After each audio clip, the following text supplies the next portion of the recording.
if I move forward with this property. We need to talk about this. But this makes no sense. Like the seller or myself will not condone what type of business you can run there.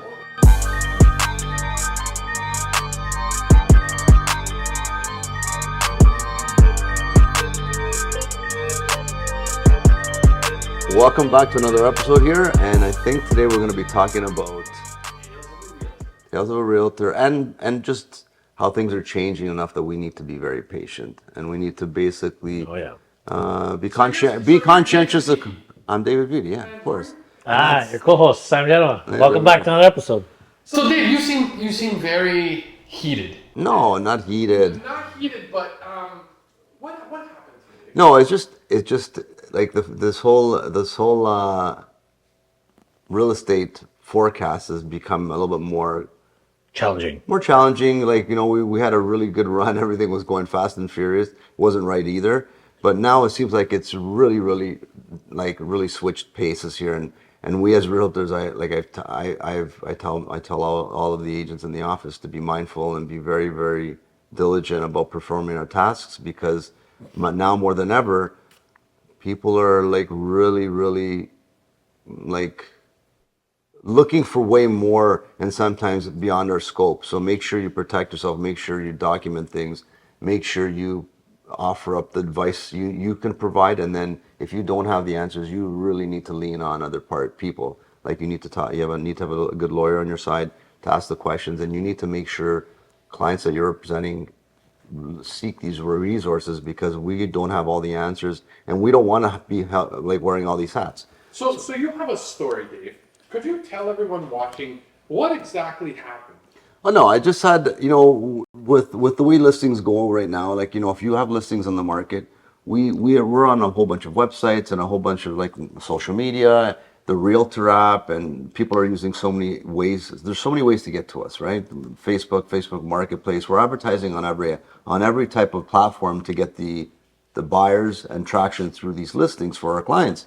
And I've been getting a lot of inquiries on my own listings directly through buyers and or tenants, if we're representing listings for sale and for rent. So I feel like a lot of people are reaching out to us direct by way of the Realtor app being the biggest one. So, first of all, you got to quantify if they're real prospects. And, in the day, we would love this, because maybe it'd be possible double ending, or it'd be a possible way of maybe, getting a better deal for your client. But most of the times it's because they just want to save money, right? They come to us direct because they think they're going to save some money, which is great, because we might have collateral agreements for our clients if we're double ending, and that's all contracted and it's all good. But I feel like the demand of consumers have become really high. So I was just telling you that story about an inquiry that came in, and it was kind of like concerning, because he was asking questions about a commercial property, and the commercial property is on MLS. The information is there, and the questions were addressed as to what type of business can he operate out of this commercial space? Is it admissible by the corporation in the complex? A whole bunch of questions. And I have not even had a conversation with this gentleman. And he was implying that this is my job, and this is my job to provide the information. Is it your job? I mean, my job is to provide the information about the listing I have and the details I have about the listing. But my job is not to consult with you and or with your lawyers with regards to whether your business is going to be viable in this location. Is the condo allowing this type of business to be running in this building? Does your accountant and lawyer recommend that you run this business in this location? What's the demographics? Does it comply and conform with the business you're in? These are not questions I have for you. I don't even have your full name. Unless you have a signed contract with them. No, but even if you have a signed contract, I would structure this deal where, yes, we're going to contract it. It'll be fully conditional on a lawyer's approval, on your zoning and permits allowed for the do your area. Due diligence, insurance, due diligence. I'm going to have an all-encompassing due diligence clause, and I'm not that guy to answer these questions. Yeah. That's why I would structure a deal to facilitate the time for you to go do and make these inquiries. Of course. Where this gentleman was telling me that this is my job. He wanted you to wear all the hats. He needs something in writing that he can run this business out of this location. He needed all this stuff. And I'm thinking to myself, I barely know you. You seem quite demanding. You haven't even seen the space yet. It's like, You're not even in the country? in this case, the gentleman was not even in the country. How do you know that he wasn't in the country? Oh, he said it. He said it in the email. So the whole point I'm making is, we're dealing with a lot of things being thrown at us as agents, and we got to be very careful. You shouldn't misrepresent. If you really don't know something, there's nothing wrong with saying, I don't know. We need to get the answers for you, and more so, if it's out of your comfort level, don't multiple represent. Yeah. Have them reach out to their own agent. Yeah. Have them reach out to whoever. If it doesn't feel comfortable as an agent, we don't need to get involved in this. Yeah. We just gotta, you just say, look, you haven't seen the place, you want to see the place, schedule an appointment with a realtor. I don't feel comfortable representing you if that's the case. And if you do want to represent them, you got to make sure that you protect yourself. I've been in a similar situation recently What's that? with the offer. I mean, on one of our own listings, Yes, right? exactly. Multiple representing where, the buyer wanted a lot of information, was asking for a lot of stuff, but we didn't have, when it came to signing an agreement, everything kind of it kind of disappeared. So people are asking for a lot of. So why do you think that happened? Let's start right there. Why do you think it just suddenly disappeared? Well, there's a lot of because things that happened, like When you got to put pen to paper and you got a contract, people kind of get gun shy. First of all, because they don't know what to do anyway in general. yeah, And then I feel like they might be just reaching out to the listing agent because they want to save money. they want to try to save some money. And well, because when we charge a commission, we're the vendors paying or the landlord's paying. Oh. So they feel buyers or tenants will come direct to the listing agents to say, listen, we'll do the deal with you directly, so you represent us, but we want you to save the percentage that the agent that I would be hiring to do this task, he's not getting paid. So they want us to work for less money.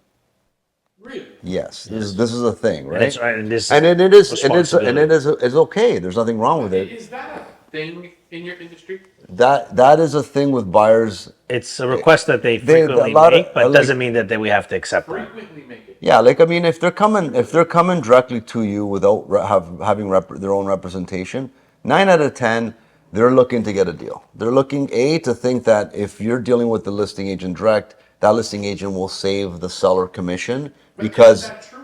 Again, it's all depending on the collateral Everything's agreement. negotiable. There's negotiation. You can negotiate whatever you want, right? So if I'm selling your house and you say, Dave, what are you going to charge me? Okay, well we charge. I'm going to be very I'm going to be very hypothetical. Charge. Well, hold on. So Give the- me actual numbers. Okay, so I'll use an example. First of all, commissions are all negotiable. No, there is no fixed amount for any. No, but there is fixed amount. It's No. 2.5. No, that's a misconception. You can always negotiate your commission. That we have a due diligence, and people we have a due diligence period. People should know what we could do for them, and they should know what the charges are, and everything's negotiable. So, if you want to be hypothetical with that scenario, 2.5%, right? So the total would be 5%. So that 5% commission is charged, and then 2.5 we pay to the cooperating brokerage when they're represented with. Which they're saving because they're not going there. Well, they're that straight to you. well, that's what they're hoping for. That's what they're hoping for. But the problem is, why would we want to represent somebody like in multiple representation and not get paid anymore? Like we're basically Makes no representing sense. two parties. We're liable. You're representing two parties but getting paid for one. Exactly. yeah, we're liable if anything So were to. and it becomes way more complicated, right? Because now we got to deal with two different parties. We got to handle it totally different. We can't divulge any of the motivation on either side. We need to basically be mindful of the fact that numbers and amounts cannot be expressed through communicating verbally. You'll be very It's got to be on paper, and to get people to sign documents is already hard. And we're exposing ourselves to a liability because now it's kind of a delicate situation when we're representing a buyer and seller. So hold on a second. I see a beautiful house. I come to Sam Yes. and I say, all right, Sam, you represent the person who's selling. Yes. I want to buy it. Yes. I don't have a realtor, but I want to use you. Yes. What do I do? No, it's not just like. Like, so that's what I'm saying. What do I do? I don't want to pay, obviously, the full 5% commission. But it doesn't come from you; it comes from the seller. So as a buyer, The buyer's not paying, right? You don't pay anything, The right? buyer's not paying the commission. It's the seller that's paying the commission on the sale of the But will property. you guys take that deal if someone comes in that scenario? You're representing the seller, and then a buyer comes with no representation, but they want you to represent them on that same house that you're representing the sellers. That's called multiple representation, and Yeah. we do that. That's what we're talking about. We're fine with that. It's just got to be very careful, and we should be paid for that. Like, you know what I mean? It's if we're representing two parties, What's the difference between using me or using another guy? you know what I mean? Like, why would we? You want to save a little bit? Okay, we can help you save a little bit. 5%, maybe 4. It's all Yeah. it's all to be negotiated. So again, like what's common is you do say it was a full 5% commission listing, 2.5 to the cooperating, 2.5 to the listing brokerage, which is ourselves. We say, okay, look, and if we have if we have a multiple representation, we'll reduce the commission another percent, Exactly. for an example. So instead of paying 5%, you're paying 4%. Just so people know, that's a lot of money. big It is. savings. It It's is. a big savings. Yes, It is. it So and then also again, it's all negotiable. Like, you know, you can, when we're getting close to doing it, and then if there's something else we have to give and take on, you know, it's when everybody's being reasonable, things can get done. Yeah. The point I'm making is we as agents got to be mindful of who we're representing. Yeah. We most often know our vendors because they're clients, existing clients or referrals, so they know who we are. But when these buyers come to us, we have no idea who they are. So since we're talking about tales from the crypt here, Yes. are you guys responsible for any liens that could be on someone's property? Are you responsible for knowing this? No. And figuring this out? No. No, so there's a title search that your lawyer will do for you, Or your lawyer? which they will find out if there's anything that's outstanding Yeah, that they- needs to be taken care of. No. If there's a lien on the house? No, No, there's a requisition period. So usually it's 2 weeks before closing. before closing that the lawyers get involved and they check title, they make sure there's no registered liens, and they dissolve any of these outstanding issues. But That's if what. there is a lien. Then the lawyers deal. Then the lawyers deal with it. Can the lawyers now say to you, hey, by the way, anyone that you bring to this property, you need to disclose that there's a lien on it, that they would have to take on that lien? No, yeah, we could. Like one of the liens are like a hot water tank rental. Yeah, bingo. So, but that's noted. Yes, that's noted on the You agreement. have to. We know that, and we ask our clients: is there any other rental items or any leases Yeah. that you have going on in the building that need to be assumed by the buyer? And then we disclose those, right?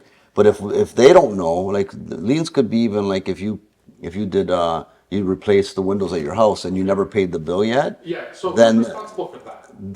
Like somebody could put a lien The homeowner. on somebody could put a lien on the home. Yeah, but who's responsible to pay that lien? The home. Oh, the homeowner's got to clear the lien out. So before that closing. that would get dispersed from the sale to pay off those. And that's where the lawyer doesn't inquire, and if they see a lien, and then then they have to confront the seller and say, look, what's going on here, and they resolve that. So Yeah, I guess it's not the mortgage broker that's the first one. It's the lawyer technically that's the first one in a.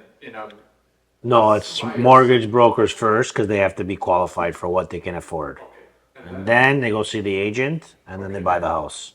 and then Where's the lawyer come in the though? Lawyer comes in on once you've firmed up the deal, or if you're really diligent, you can have a lawyer review our contract. or you can, or we put in offers that say send it to your lawyer before you have 5 days to Hold on review a the second. contract. Now I gotta be the devil's advocate. Yeah. Because shouldn't the lawyer be first?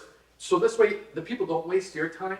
'Cause No. now all of a sudden you've done everything and you say, oh my God, there's a lien on it. For God's sakes, how can it sell? No, but you can, No, but the liens could be That's not a big discharged. The deal. liens could be discharged. No, the liens could be discharged even later, as long as the lawyers have an undertaking, and or there's a compensation through money. Like if there's a lien, if we don't disclose about a hot water tank, and then on before closing we find out, oh no, the hot water tank's a rental.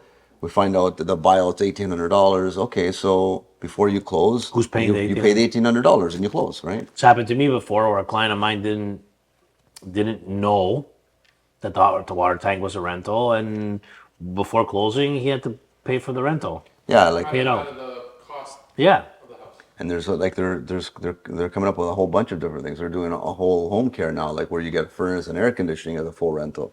So Should you pass this along to the buyer though? assuming that the buyer is willing to pay it, like so when you're negotiating a deal and you negotiate a deal where the hot water tank's included, why would the buyer want to assume it? They bought a house with a hot water tank included. So if it's a rental, then it's on. Put it in the description. We can, but if the vendor doesn't know, we can't tell. If the vendor doesn't tell us, and we sell the house assuming that there is no not assuming, we ask the question, is the hot water tank a rental? The vendor says, no, we own it. Okay, great. Do the contract, you sell the house, and then they realize it's a rental item. Well, that's on the vendor. And so on or before closing, you have to buy it out or negotiate a price reduction based on the cost of the hot water tank. It's something that needs to be resolved after because information we didn't have, right? All these things can happen through lawyers and they get resolved. So if there's a lien, it's not a huge deal. Yeah. And then the very last topic of interest when it comes to tales of a realtor is when it comes to you representing your own home. Are you allowed to represent your own home and your own selling of the home? Yes. As a realtor? Yes, you are, but a lot of realtors don't feel comfortable doing it I don't. because they feel like there could be. I don't. mean, I think it's the same thing because at the end of the day, even if you're not representing yourself or you are representing yourself, you still are responsible as if you were representing. Because if you're not doing something properly, it's still gonna bite you. So, But you know that most like a lot of realtors would not want to sell their own home. They'll ask their agent to sell it for them. yeah, because it's tough. It's tough to discuss your own home and Yeah, and details like of it. negotiate, like But at the end of the day, like it's not like you're hiding anything. You need to No, you no, need of to be as course. diligent as you would be if you were representing your own house and you're as a Of course, salesman. of course, So it doesn't yeah. matter. So if someone had to be represented now, the question always remains, Dave, where can they find you? I always get confused on this one, but I think they can find me at C21 Fine Living, right? No. No? on Instagram. C21 Fine Living Realty. There you go. Okay, Steph, you got So it. Dave, where can they find you one more time? You can find me at C21 Fine Living Realty. Hey, and you can find me at Sam General Real Estate on Instagram.